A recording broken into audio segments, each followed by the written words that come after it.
in many cases. Joining us now to discuss, Liz Wolfe, managing editor at Young Voices. Thank you so much for being here. Thank you for having me. All right, so just quickly break down what this report found. Oh my goodness, it found just tons and tons of issues within, the Justice Department of all places. It's very similar to the types of things we're seeing in so many other industries and realms with the whole Harvey Weinstein sexual assault reckoning, really.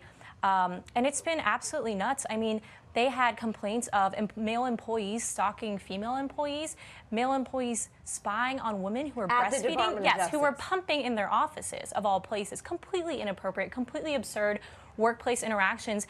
And instead of handling these complaints swiftly, a lot of people were, promoted or given awards, or, things just weren't even handled at all. It's absolutely absurd. And what's even more interesting is the fact that the DOJ would essentially oversee prosecution of these particular individuals at the DOJ. So how are they going to be able to do that balancing act? Well, it's ironic, right? I mean, we're entrusting them with, some of the most important legal decisions. We're basically trusting them to oversee so many other aspects of the way our country runs.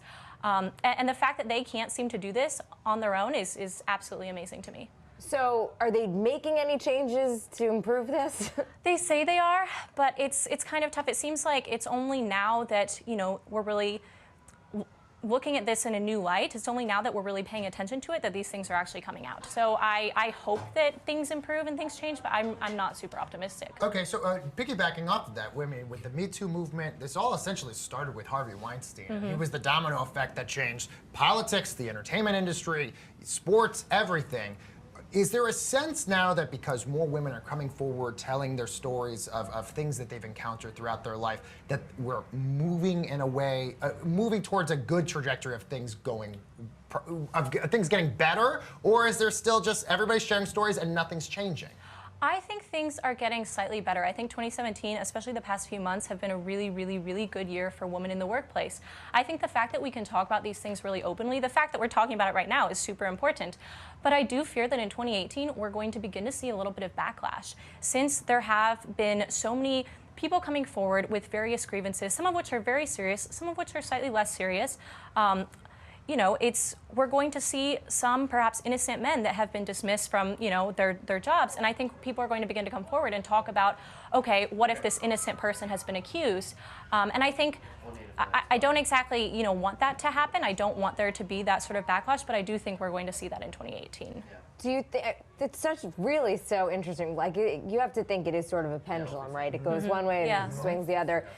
Do you think that there is something, though, about the psyche of where people's heads were in 2017 that led to this being kind of the year that this all came out? Yeah, I'm curious as to how much of it happened, because of the Trump presidency and because of, we started the year with the inauguration of President Trump and the Women's March. And I think people, especially women, have felt like, okay, we need to band together now. And I think especially in the past few months, they've seen, they actually have power to influence the national conversation. But I am curious in 2018 how many people will sort of say, I mean, we've seen this dynamic play out with campus sexual assault proceedings, where thankfully people have begun, to become aware of the fact that there are huge issues with sexual assault on college campuses. But then, we use Title IX framework to try and adjudicate these things, and some innocent men were caught up in that process, which is very, very upsetting. When due process is denied to somebody, that's clearly a horrible thing.